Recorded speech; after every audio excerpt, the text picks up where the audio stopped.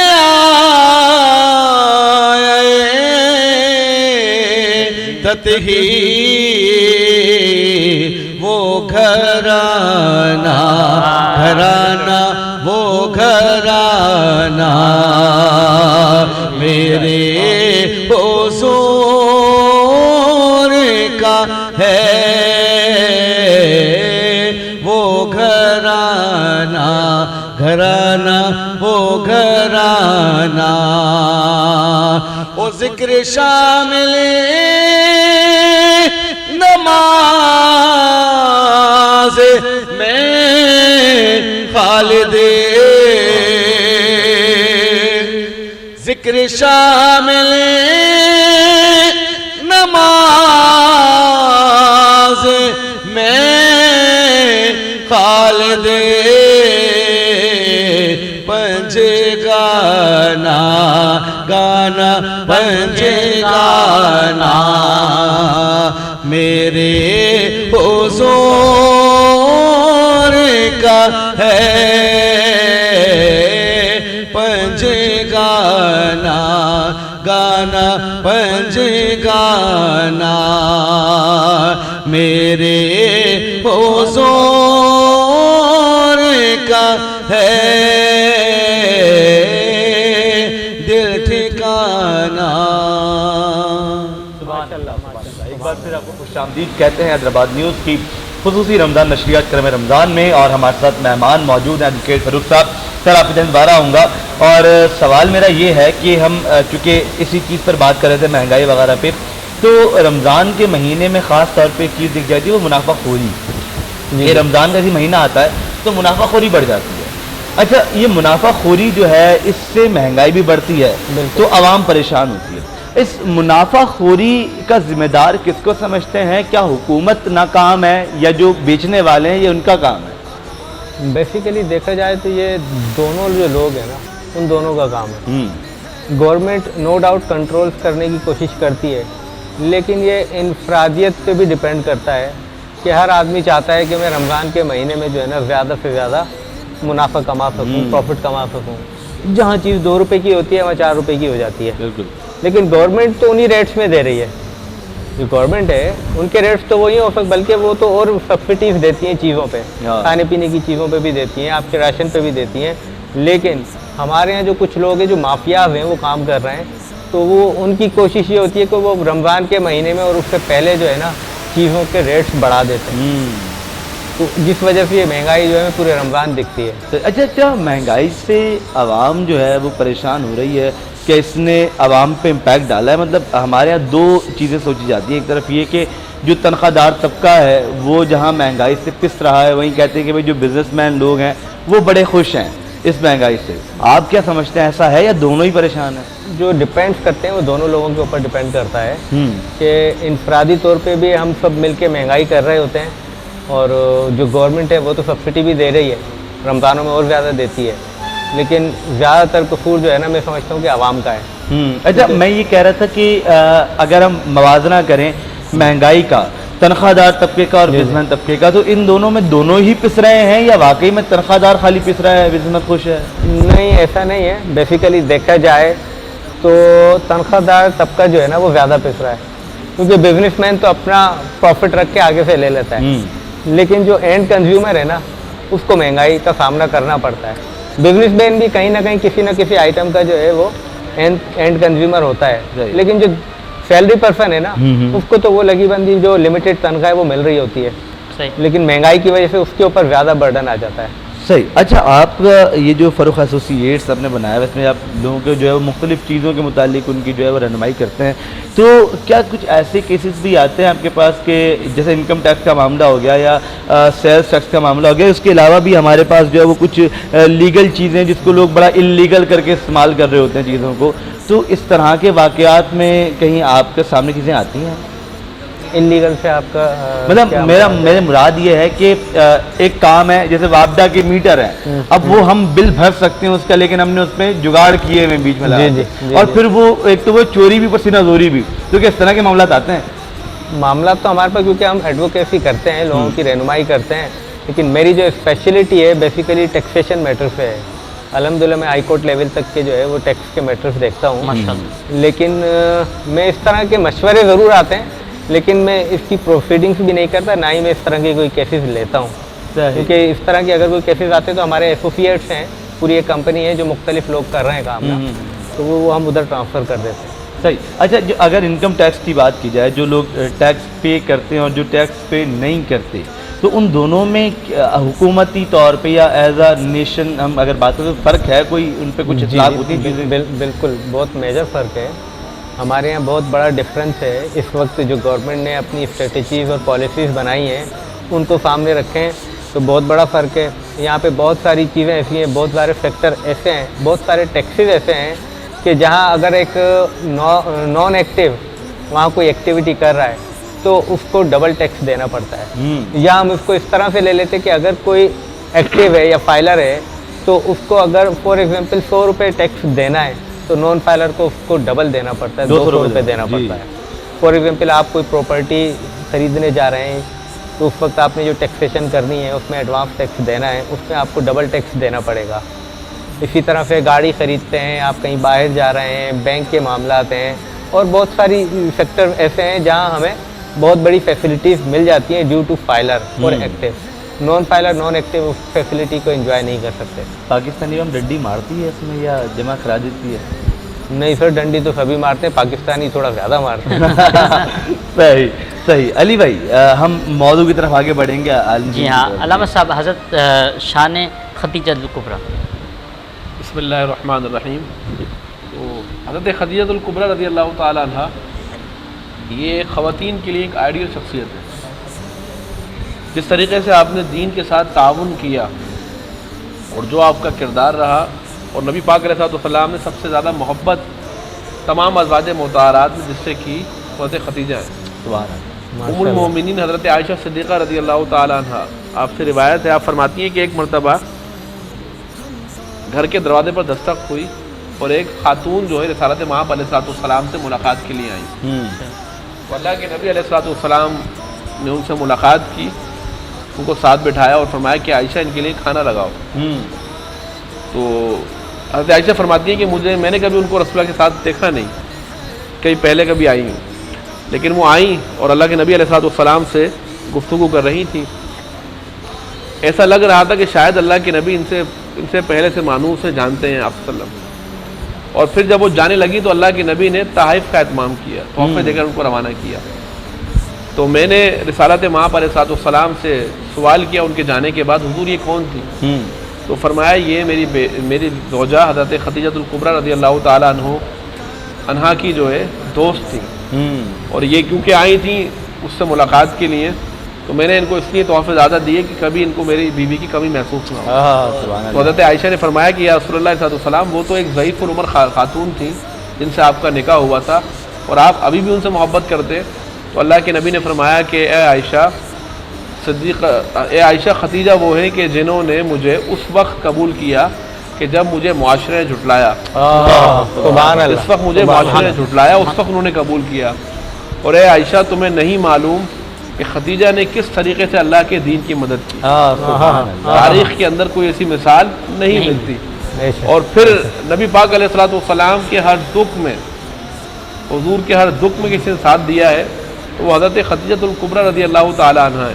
نبی پاک علیہ الصلوۃ والسلام اتنی محبت فرماتے تھے حضرت خدیجہ الکبریٰ رضی اللہ تعالی عنہ سے کہ نبی پاک علیہ الصلوۃ والسلام بسا اوقات ان کے جو ہے سر پر ہاتھ رکھ دیا کرتے تھے خدمت کی غرض سے. سبحان اللہ. خدمت کی غرض سے. سبحان اللہ. اور رسول اللہ صلی اللہ علیہ وسلم جو ہے کیونکہ حضرت خدیجہ عمر میں زیادہ تھیں آپ صلی اللہ علیہ وسلم سے، تو اللہ کے نبی علیہ الصلوۃ والسلام بسا اوقات ان سے اتنی شفقت فرمایا کرتے تھے کہ نبی پاک فرمایا کرتے تھے کہ میری تمام زوجہ میں سب سے بہترین جو زوجہ ہے وہ حضرت خدیجہ الکبریٰ رضی اللہ تعالیٰ عنہ ہے. اور ان کے وصال پر اللہ کے نبی علیہ الصلوۃ والسلام کی آنکھیں جو تھیں وہ نم تھیں.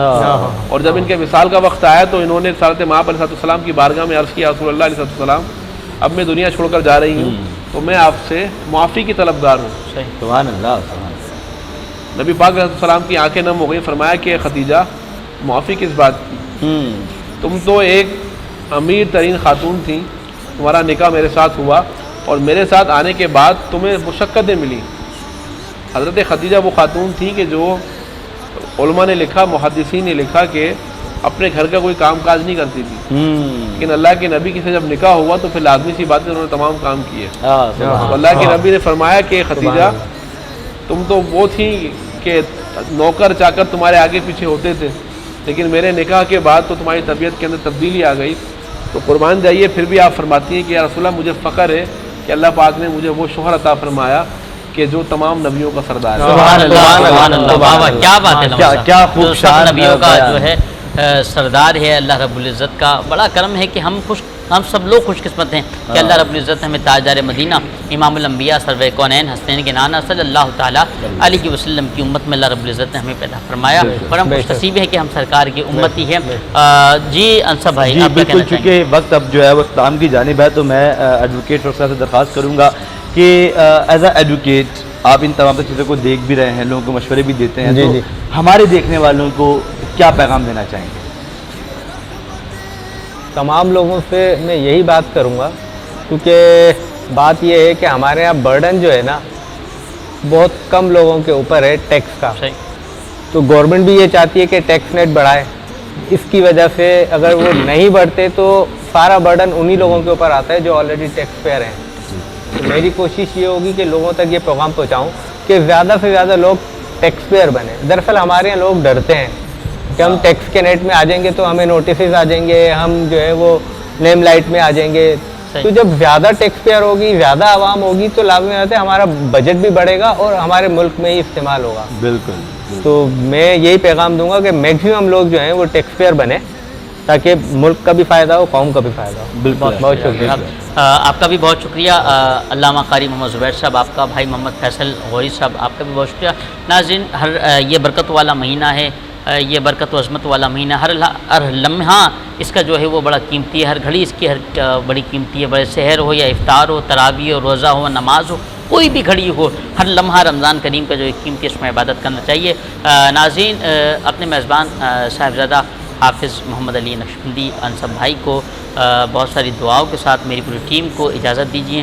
انشاءاللہ کل نئے مہمان کے ساتھ، نئے عالم دین ثنا خان مصطفیٰ صلی اللہ تعالیٰ علیہ وسلم کے ساتھ آپ کا ہمارے ساتھ ہوگا بعد نماز عصر سے افطار سے قبل، اور بہت ساری دعائیں بھی کریں گے. ہم انشاءاللہ ملیں گے کل نئے امنگوں کے ساتھ، نئے مہمانوں کے ساتھ.